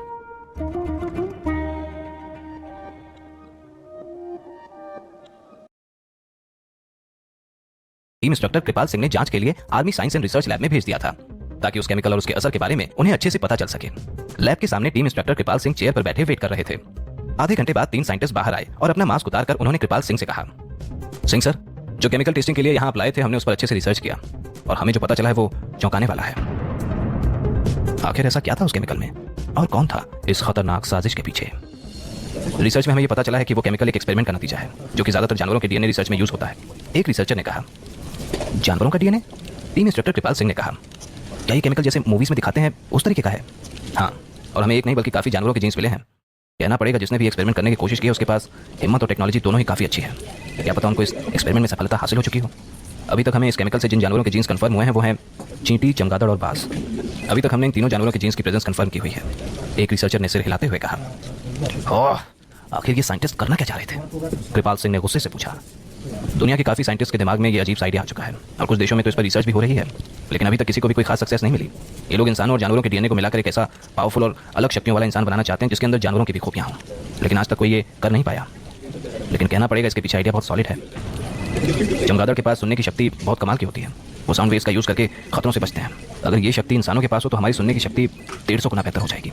इसी के साथ हमें अपने खतरों का एहसास भी बहुत जल्दी हो जाएगा, जिससे हम अपनी रक्षा बहुत आसानी से कर पाएंगे। तभी वहां खड़े दूसरे रिसर्चर ने कृपाल सिंह को बैड सैंपल डेटा दिखाते हुए समझाया। हमने भी इसी तरीके के बहुत सारे एक्सपेरिमेंट ट्राई किए थे, लेकिन हमने सिर्फ एक जानवर के डीएनए का इस्तेमाल किया था। इस केमिकल को बनाने वाले साइंटिस्ट ने कुछ ज्यादा ही आगे की सोच ली। एक केमिकल में इतने जानवरों के जीन्स। वो तीनों रिसर्चर्स और टीम इंस्ट्रक्टर कृपाल सिंह चलते चलते बात कर रहे थे। कृपाल सिंह ने आगे उनसे पूछा, चलो बाकी जानवरों का तो समझ आता है, लेकिन उन्होंने चींटी के डीएनए को क्यों इस्तेमाल किया?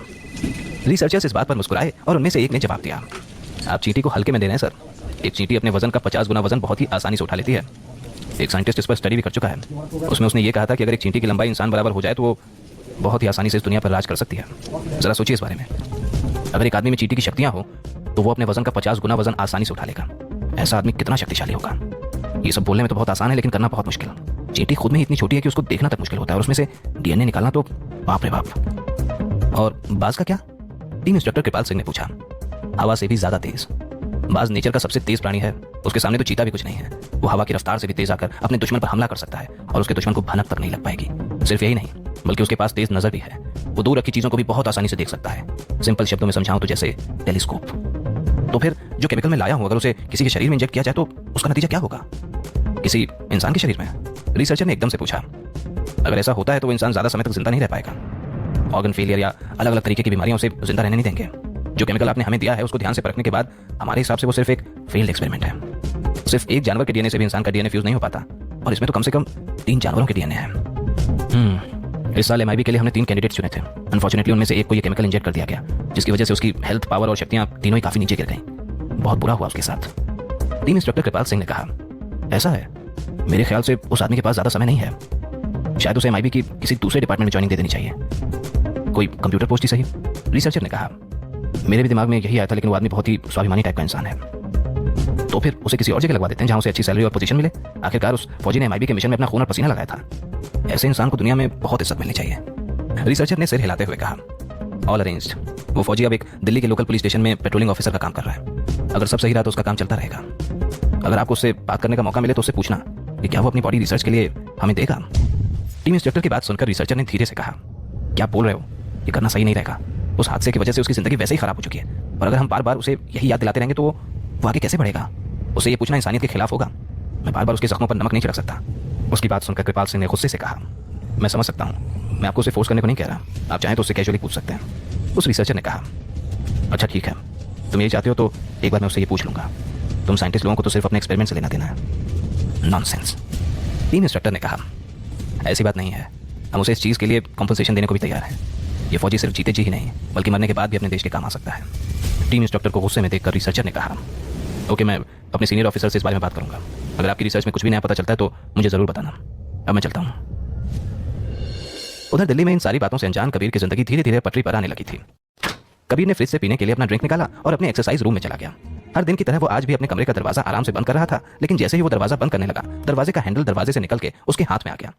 Oh shit! ये देखकर कबीर एकदम शॉक रह गया। किस घटिया कंपनी ने चीप क्वालिटी का हैंडल बनाया है जो दरवाजा बंद करते ही मेरे हाथ में आ गया। देखने में तो स्टेनलेस स्टील ही लग रहा था, तो फिर टूटा कैसे, वो भी इतनी आसानी से। कबीर मन ही मन बताया। कबीर अपनी रोज की एक्सरसाइज करके बैठा ही था कि उसने देखा कि प्रियंका और नताशा दोनों वापस आ चुके थे। प्रियंका कुछ डॉक्यूमेंट्स को देखते हुए गाना गुनगुना रही थी, लेकिन नताशा को देखकर ऐसा लग रहा था जैसे उसने कोई भूत देख लिया हो। कबीर नताशा से पूछना चाह रहा था लेकिन रुक गया। वो प्रियंका की तरफ गया और धीरे से अपना हाथ टेबल पर रखते हुए बोला, इसे क्या हुआ है? मेरे पुलिस एक्सपीरियंस के हिसाब से इसे कोई बहुत बड़ा सदमा लगा है। प्रियंका का जवाब आया। ये सुनकर कबीर ने नताशा का मूड ठीक करने का सोचा। जैसे ही वो नताशा की तरफ बढ़ा, प्रियंका की आंखें हैरत से बड़ी हो गईं। प्रियंका की लकड़ी की टेबल पर कबीर के हाथ का एक गहरा निशान रह गया था। प्रियंका को विश्वास नहीं हुआ कि वो क्या देख रही है। इतनी देर में कबीर नताशा की ओर बढ़ा और धीमी सी आवाज में बोला, मैंने सुना है कि अगर किसी लड़की को खुश करना हो तो उसे अच्छा खाना खिलाना चाहिए, और अगर लड़की सुंदर हो तो शॉपिंग भी करानी चाहिए। नताशा ने पहले कबीर को इग्नोर किया, फिर थोड़ी देर बाद उसने कहा, फिर से बोलना जरा जो तुमने अभी भी कहा। मैंने कहा अगर तुम उदास हो तो हम कहीं खाने और शॉपिंग करने चल सकते हैं। नहीं वो नहीं।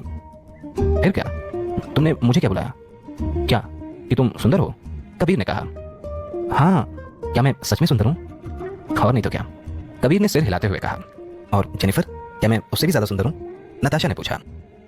तुम दोनों अपनी जगह बहुत सुंदर हो, कबीर ने 2 मिनट तक सोचने के बाद कहा। तभी नताशा रोती हुई आवाज में बोली, तो फिर जैसे ही मैंने अपने सनग्लासेस और हैट्स उतारे तो वो सारे लोग जो मेरे पीछे भाग रहे थे मेरे से दूर क्यों भाग गए? हाँ, मैं जेनिफर नहीं हूँ, लेकिन मैं भी तो अच्छी दिखती हूँ, मुझे देखते ही भाग क्यों गए वो? ये बात तो गलत है ना? अरे यार, तुम अभी भी उस बात को सोच रही हो।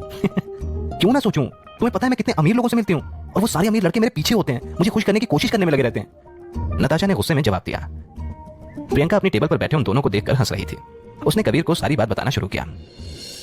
तो हुआ यूं कि नताशा के पीछे कम से कम 100 लोगों की भीड़ भाग रही थी। ऐसा लग रहा था जैसे कोई मूवी चल रही हो। अब जैसे ही नताशा के पास आगे जाने का कोई भी रास्ता नहीं बचा, सारी भीड़ ने उसे घेर लिया और तभी नताशा ने अपने सनग्लासेस और हैट उतारे और अपनी आंखें बंद करके बेचारी बनकर सबसे माफी मांगने लगी। क्यों? क्योंकि वो एक्ट्रेस जेनिफर होने का नाटक कर रही थी। नताशा को लगा कि वो सब उसे उसका सुंदर चेहरा देखकर माफ कर देंगे, लेकिन जैसे ही नताशा ने अपनी आंखें खोली, सारी भीड़ गायब हो चुकी थी। और गेस करो कि वो अपनी आंखें बंद करके क्या बोल रही थी? प्रियंका आगे की बात बताने ही वाली थी कि तभी नताशा चिल्लाते हुए उसकी ओर आई और उसका मुंह बंद कर दिया। प्लीज चुप हो जाओ, मैं फिर से वो सब नहीं सुन सकती, नताशा ने कहा। कबीर ने तभी नताशा को रोकने के लिए उसका महंगा सिल्क का स्कार्फ खींचा, लेकिन कबीर के हाथ से नताशा का स्कार्फ फट गया। ये देखकर तो नताशा का गुस्सा और बढ़ गया। तुम्हें पता भी है कितना महंगा स्कार्फ है ये? मेरे पापा इटली से लाए थे ये। मुंह से बात नहीं कर सकते थे क्या, पागल कहीं के? कबीर सॉरी के अलावा और कुछ नहीं बोल पा रहा था। कबीर, मैं तुम्हें मार डालूंगी, नताशा ने गुस्से से कहा। मुझे माफ कर दो, ये गलती से हो गया, मैं बस तुम्हें रोकना चाहता था। मुझे कुछ सुनना ही नहीं है, मैं अभी अपने पापा को फोन करके तुम्हें बेघर करवाती हूँ। यार तुम बात तो समझो, ये सिर्फ एक, सुनो, मैं तुम्हें इसके पैसे दे दूंगा। कबीर अपने 2 महीने की सैलरी भी अगर नताशा को दे दे तो भी वो स्कार्फ नहीं आएगा, लेकिन उस टाइम उसने नताशा को शांत करने के लिए ये बात बोल दी। नताशा जो पहले ही काफी गुस्से में थी, अब गुस्से से आग बबूला हो चुकी थी। वो गुस्से से कबीर की तरफ बढ़ी, लेकिन कबीर ने उसे पीछे ढकेल दिया। कबीर ने तो बस उसे हल्का सा धक्का दिया था, लेकिन नताशा कमरे के दूसरी ओर जाकर गिर गई थी। ये सब देखकर प्रियंका चीख उठी। उसने इस तरीके से किसी को गिरते नहीं देखा था। नताशा ने तो अपने आप को संभाला और वो खड़ी हो गई। कबीर जो खुद हैरान था, वो भी अचानक नताशा की ओर बढ़ा।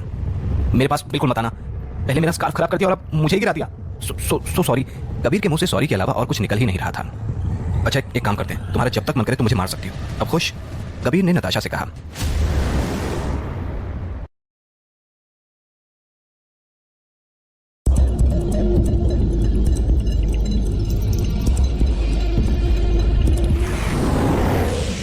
नताशा की हालत रोने वाली हो गई थी। वो अमीर घर की सुंदर और फैशनेबल लड़की थी जिसके पीछे लड़कों की लाइन लगी रहती थी।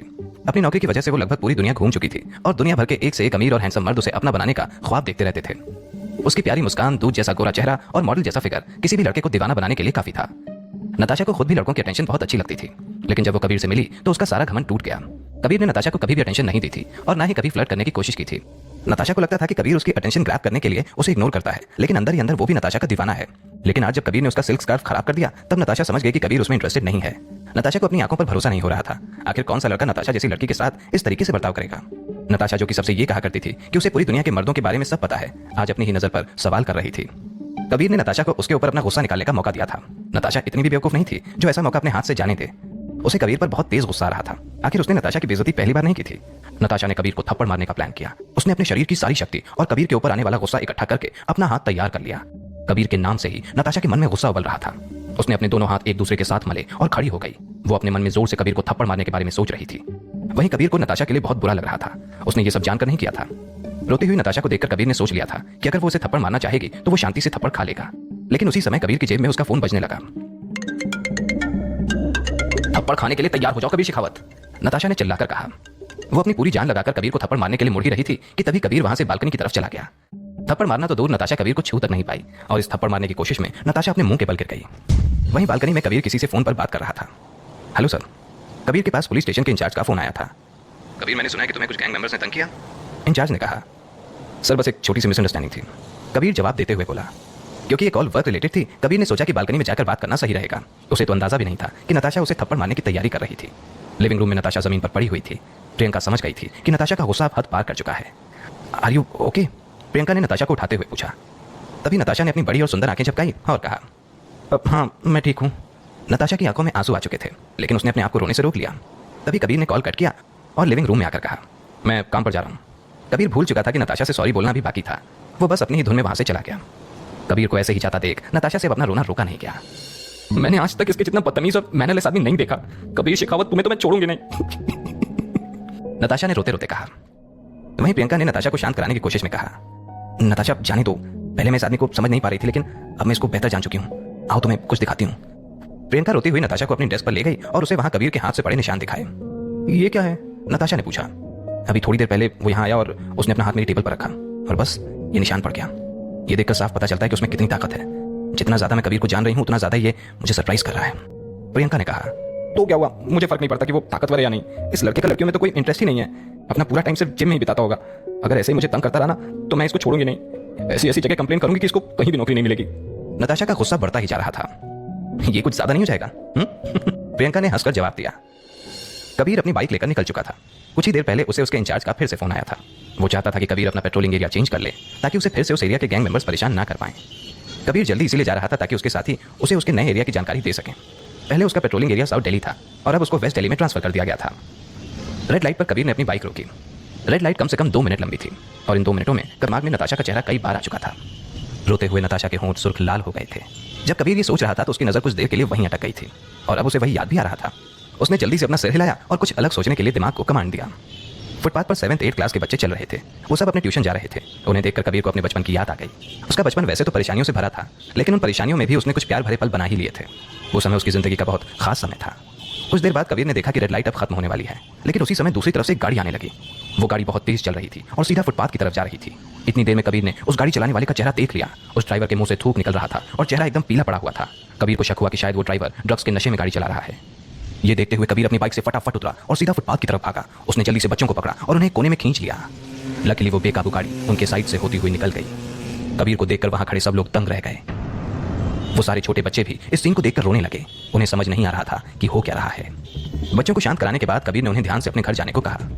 उसके बाद वहां से निकलकर कबीर उस बेकाबू गाड़ी की तरफ बढ़ने लगा। अगर उसका अंदाजा सही था तो वो ड्राइवर पक्का ड्रग्स के नशे में था। वो गाड़ी अभी तक 3 गाड़ियों से टकरा चुकी थी, जिसके कारण वहां पर ट्रैफिक जैम हो गया था। अचानक कबीर भागता हुआ गाड़ी की तरफ गया। भगवान का शुक्र था कि गाड़ी का ड्राइवर स्टीयरिंग व्हील पर बेहोश हो गया था, लेकिन गाड़ी की स्पीड की वजह से गाड़ी अभी भी मोशन में थी और दूसरों के लिए खतरा थी।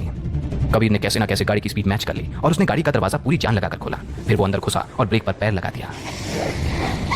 फाइनली गाड़ी रुक गई और कोई भी इंसान जख्मी नहीं हुआ। कुछ ही देर में वहां पर 2 पुलिस कार भी आ गईं। उन गाड़ियों में से पुलिस वाले निकले। किसी को भी जख्मी ना देखकर उन्होंने राहत की सांस ली। वो कबीर के पास आकर हाथ मिलाते हुए बोले, आपकी हिम्मत के लिए हमारा डिपार्टमेंट आपका शुक्रगुजार रहेगा। तभी कबीर ने अपना बैज निकाला और कहा, देश की सुरक्षा मेरी भी ड्यूटी है। अरे आप भी पुलिस में हैं? ये कहते हुए उन पुलिस वालों ने कबीर को सल्यूट किया। हम लोग क्रिमिनल डिपार्टमेंट से हैं, हमारी नजरें इस आदमी पर काफ़ी लंबे समय से थी। आपकी मदद से इसे पकड़ना और आसान हो गया। आपका बहुत बहुत धन्यवाद। आपकी वजह से यहाँ किसी को भी चोट नहीं आई। आप इसे हमारे हवाले कर सकते हैं। नो प्रॉब्लम, मैं भी चलता हूँ। इतना कहकर कबीर अपनी बाइक लेकर वहाँ से चला गया। तभी एक पुलिस ऑफिसर ने अपना वायरलेस निकाला और अपने सीनियर ऑफिसर को रिपोर्ट किया, टारगेट नंबर 8 लोकेट हो चुका है।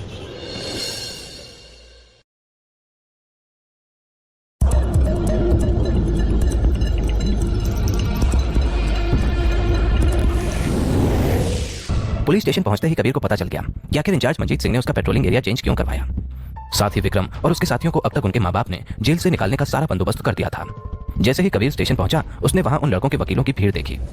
विक्रम और उसके सारे साथी जेल से बाहर आ रहे थे। इन 3 दिनों में उन्हें अपने घरों के बाथरूम से भी छोटी जगह पर एडजस्ट करना पड़ा था, और वो भी अकेले नहीं। कबीर अपनी यूनिफॉर्म पहनने के लिए चेंजिंग रूम की तरफ जा ही रहा था कि उन 12 लोगों ने कबीर का रास्ता रोक लिया। ये देखकर एक ऑन ड्यूटी ऑफिसर ने चिल्लाकर कहा, क्या कर रहे हो तुम लोग? वो सभी लड़के कबीर से पंगा लेने के मूड में थे, लेकिन दिन दहाड़े पुलिस स्टेशन में ऐसा करना मुश्किल ही नहीं, नामुमकिन था। आशा करता हूं कि तेरी नाइट शिफ्ट करने की हिम्मत कब नहीं हुई होगी, विक्रम ने एक भारी आवाज के साथ कहा। आशा करता हूं कि तू और तेरे साथी बाहर जाकर सुधर जाएंगे। अगर फिर से ऐसे पकड़े गए तो 3 दिन तो क्या 3 महीने में भी बाहर नहीं आ पाओगे। कबीर को विक्रम की बात से थोड़ा सा भी फर्क नहीं पड़ा था। ये तो वक्त ही बताएगा। वक्त के साथ अपना घमंड भी ऐसा ही रखना, तेरा घमंड तोड़ने में मजा बहुत आएगा। विक्रम ने आगे कहा, सुना है कि तेरा पेट्रोलिंग एरिया साउथ से चेंज करके वेस्ट बना दिया है। तेरे लिए अच्छा ही है। हो गया तेरा? कबीर ने उनके वकीलों की तरफ देखा और आगे कहा, अपने क्लाइंट्स को काबू में रखो, वरना एक पुलिस वाले को धमकी देने के जुर्म में वापस अंदर डलवा दूंगा। ये सुनते ही उन लड़कों के वकीलों ने उन लड़कों को चुप होने का इशारा किया। आखिर में वकील भी कबीर को जान चुके थे। विक्रम और उसके साथी अब कुछ और तो कर नहीं सकते थे, तो उन्होंने वहां से जाना ही सही समझा। वो लोग अपनी स्पोर्ट्स कार, जो कि उस रात जब्त हुई थी, उस गाड़ी को लेकर जाने लगे। ये देखकर कबीर सीधा स्टेशन इंचार्ज मंजीत सिंह के ऑफिस चला गया। कबीर को देखकर मंजीत सिंह हंसते हुए उसकी तरफ बढ़ने लगे और उसके कंधे पर हाथ रखकर उन्होंने कहा, हम इन अमीरजादों को अच्छी तरीके से जानते हैं। ये लोग शांति से बैठने वालों में से नहीं हैं। हमें डर था कि तुम्हें फिर से परेशान जरूर करेंगे। सिर्फ इसी वजह से हमने इनको जल्दी से जल्दी बाहर निकलवा दिया। वैसे भी मेरे हिसाब से 3 दिन उनके लिए काफ़ी सज़ा थी, और तुम्हारा साउथ से वेस्ट ट्रांसफर भी मैंने सिर्फ इसी वजह से करवाया है, वरना तुम्हारे काम से यहाँ पर किसी को भी कोई दिक्कत नहीं है। मेरे हिसाब से तुम अपना काम एकदम अच्छी तरीके से कर रहे हो, मैं समझता हूँ सर। लेकिन एक बात मेरे समझ नहीं आती, हम पुलिस वाले होकर इन जैसे लोगों से डरते क्यों हैं? कबीर ने पूछा।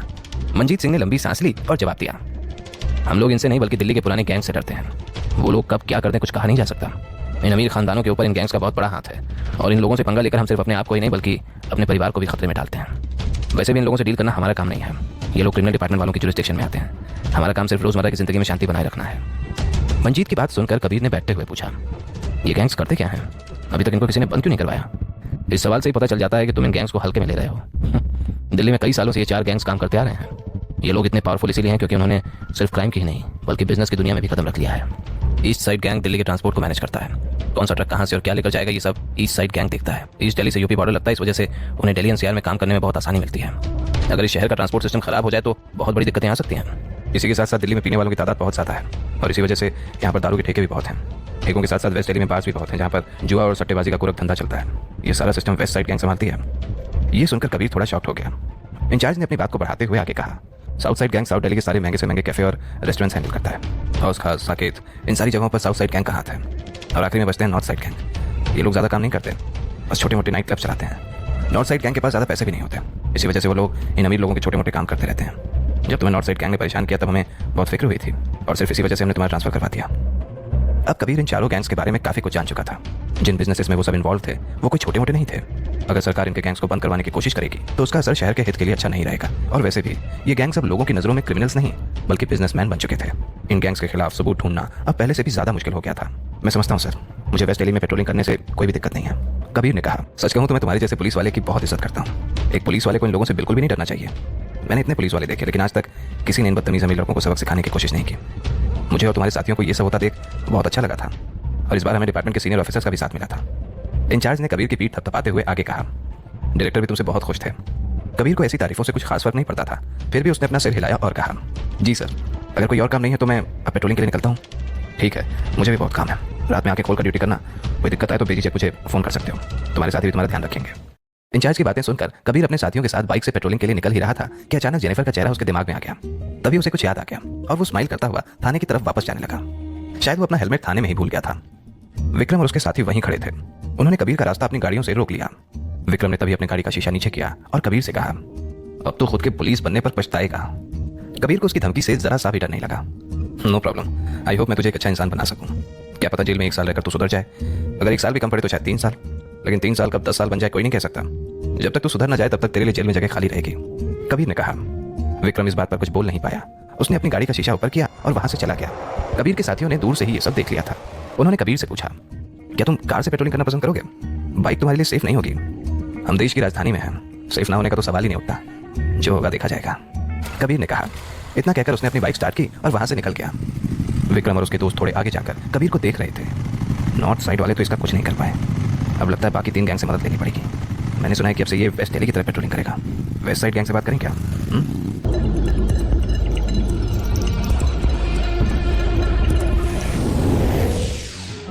वेस्ट दिल्ली में दिल्ली के बड़े बड़े बिजनेसमैन और रईसों का बसेरा था। दिल्ली के इस कोने में अमीर लोगों के घर होने के कारण यहाँ हर जगह लग्जरी ब्रांड आउटलेट्स थे। लड़कियों के लिए तो ये जगह किसी जन्नत से कम नहीं थी। दिल्ली की कई लड़कियां यहाँ अपने लिए एक अमीर आदमी ढूंढने आती थी। ऐशो आराम की जिंदगी और देश की राजधानी दिल्ली में रहने का सुख आखिर किस लड़की का सपना नहीं होगा। वेस्ट दिल्ली में हर तरीके की फैशनेबल लड़कियां शॉपिंग करने आती थीं। यहाँ आकर तो कोई भी आदमी बोर नहीं होगा, क्योंकि ये दिल्ली के कुछ उन स्पॉट्स में से एक है जहाँ हर तरफ ग्लैमर ही ग्लैमर है। कई खूबसूरत हसीनाओं का ये अड्डा था। लेकिन हाँ, प्रदीप की कही बात यहाँ पर भी अप्लाई होती है। जितनी ज्यादा सुंदर लड़की उतना ही ज्यादा अमीर आदमी का उसके सिर पर हाथ। यहाँ की भीड़ खानदानी अमीर लोगों से नहीं बल्कि रातों रात अमीर हुए लोगों से भरी थी, और ये होने की वजह सिर्फ और सिर्फ यहाँ चलने वाली गैम्बलिंग थी। शहर के इस कोने में हर रोज कोई अमीर तो कोई गरीब होता दिखाई देता है। यहाँ पैसे, शोहरत और लड़कियां तीनों की कोई कमी नहीं थी, और इसी वजह से इस जगह पर सिक्योरिटी भी बहुत टाइट थी। इंचार्ज मंजीत सिंह को अब कबीर पर भरोसा होने लगा था, और यही वजह थी कि उसने कबीर को इस एरिया की जिम्मेदारी सौंपी। रात के 10 बज चुके थे। कबीर के सामने से कई सुंदर लड़कियां बड़ी बड़ी गाड़ियों में आ जा रही थीं। किसी की मंजिल बड़े बड़े शॉपिंग आउटलेट्स थे तो किसी की मंजिल बार्स। इतना तो तय था, शहर का ये कोना रात भर सोता तो नहीं था। तभी अचानक कबीर के वायरलेस पर दूसरे पुलिस वाले की आवाज आई, बाइक ध्यान से चलाना, अगर किसी भी गाड़ी पर खरोंच तक लग गई तो दिक्कत हो जाएगी। और किस चीज़ का ध्यान रखना चाहिए मुझे? कबीर ने उससे पूछा। तुम्हारी नज़र सिर्फ चोरी चकारी पर ही होनी चाहिए। अगर कोई आदमी औरत बहस करते दिखे या फिर कोई आदमी औरत को मार रहा हो या औरतों का रोना चिल्लाना चल रहा हो तो इन लोगों की किसी भी चीज़ में इन्वॉल्व होने की कोई जरूरत नहीं है। यहाँ की औरतों का कुछ भरोसा नहीं है। वो लोग आदमियों से पैसे लेने के लिए कुछ भी कर सकती हैं। किसी औरत के साथ गलत होता देख उल्लू मत बन जाना। इन लोगों का रोज का धंधा है। बार के अंदर होने वाले मैटर्स को भी इग्नोर करके चलना। वायरलेस की दूसरी साइड से उसी पुलिस वाले ने जवाब दिया, ओके गॉट इट। उसकी बातें सुनकर कबीर ने कहा, दिल्ली का ये कोना है ही बहुत आलीशान और नजर भी आता है। दुनिया के बनाए अमीरी और गरीबी का फर्क यहाँ पर साफ साफ देखा जा सकता है। अगर ये फर्क इस दुनिया में ना होता तो क्या पता शायद कबीर के माँ बाप कभी अलग ही ना हुए होते, और शायद कबीर के पास भी एक भरा पूरा परिवार होता। वैसे कबीर के परिवार का हिस्सा तो जेनिफर भी थी, लेकिन उन दोनों का रास्ता एक दूसरे से अब जुदा हो चुका था। कबीर वहां के नजारे को देखकर ये सब सोच ही रहा था कि तभी उसकी नजर एक छोटी सी लड़की पर गई। बाहर के दरवाजे पर एक छोटी सी लड़की अंदर जाने के लिए गिड़गिड़ा रही थी। वो लड़की देखने से तो 9-10 क्लास की लग रही थी। उसके बाल एक चोटी से बंधे थे और उसका चेहरा बहुत ही मासूम था। उस समय वो लड़की बार के गार्ड से बार के अंदर जाने की जिद कर रही थी और बार बार एक ही बात दोहराई जा रही थी, प्लीज मुझे अंदर जाने दो, अंदर मेरे पापा हैं, मुझे उन्हें ढूंढना है, उनके पास मेरी मम्मी के ऑपरेशन के पैसे हैं, प्लीज जाने दो। सॉरी, हम 18 साल से छोटे लोगों को अंदर जाने की इजाजत नहीं दे सकते। गार्ड भी एक ही बात दोहराया जा रहा था, प्लीज मेरे पापा का नाम अमित शर्मा है, क्या आप उन्हें अंदर जाकर रोक सकते हैं? वो पैसे मेरी माँ को बचाने की आखिरी उम्मीद है, मैं आपके सामने हाथ जोड़ रही हूँ। उस लड़की ने कहा। उस लड़की की एक ना सुनते हुए उन दोनों गार्ड्स ने उसे दूर ढकेल दिया। अगर उस लड़की को ऐसे शोर मचाते हुए उनका मैनेजर देख लेता तो उन लोगों के लिए दिक्कत हो जाती। बार के कुछ रूल्स थे, जिनमें से एक रूल ये था कि वो लोग अपने कस्टमर्स को बिल्कुल भी डिस्टर्ब नहीं होने देते थे। बाकी उन्हें किसी से कोई लेना देना नहीं था। कोई पैसे कहां से ला रहा है उन्हें उस बात से कोई मतलब नहीं था। उनके लिए अंदर होने वाली गैम्बलिंग चालू रखना ज्यादा जरूरी था। गार्ड्स के उस धक्के से अब वो लड़की रोने लगी थी। ये देखकर कबीर से रहा नहीं गया। उसने अपनी बाइक रोड के किनारे पर पार्क की और उस लड़की की तरफ चला गया। वहां खड़े गार्ड्स एक पुलिस वाले को देखकर एक दूसरे की तरफ देखने लगे। कबीर के आते ही उन्होंने उससे कहा, आप तो जानते ही हैं सर कि ऐसी जगहों पर बच्चों का आना मना है। कबीर ने उनकी बातों को इग्नोर करते हुए उस बच्ची से पूछा, क्या हुआ बेटा? मेरे पापा को जुए की लत है, वो हमारे घर से 50,000 रुपए लेकर यहाँ गए हैं और कल से यहीं पर हैं। बच्ची ने रोते रोते आगे कहा, वो पैसे मेरी मम्मी के ऑपरेशन के लिए हैं। डॉक्टर ने कहा है कि मम्मी का ऑपरेशन आज रात ही होना चाहिए और अगर उन्हें समय पर पैसे नहीं मिले तो उनका ऑपरेशन नहीं कर पाएंगे। लेकिन सारे पैसे पापा लेकर यहाँ चले आए, वो भी जुआ खेलने के लिए। कबीर को यह बात सुनकर गुस्सा आ गया।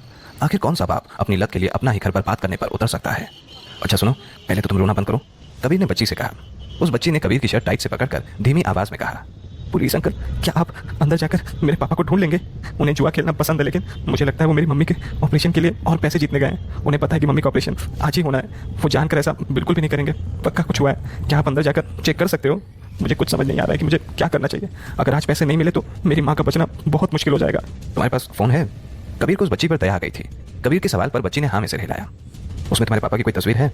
बच्ची ने उसी वक्त अपना फोन निकाला और अपने पिता की एक तस्वीर कबीर को दिखाई। ये है पापा, इनका नाम अमित शर्मा है। प्लीज़ आप इनको ढूंढ के बाहर ले आइए। आप मेरे पापा से कहना कि अगर वो सारे पैसे हार भी गए हैं तो कोई बात नहीं, बस एक बार बाहर आकर मेरी मम्मी से मिल लें। तुम चिंता मत करो, जाओ तुम अपनी मम्मी के पास जाओ। और एक चीज़, तुम्हारी मम्मी किस हॉस्पिटल में है और उनका नाम क्या है? कबीर ने सिर हिलाकर कहा। उनका नाम आरती शर्मा है और वो रेड क्रॉस हॉस्पिटल में एडमिट है। बच्ची ने जवाब दिया।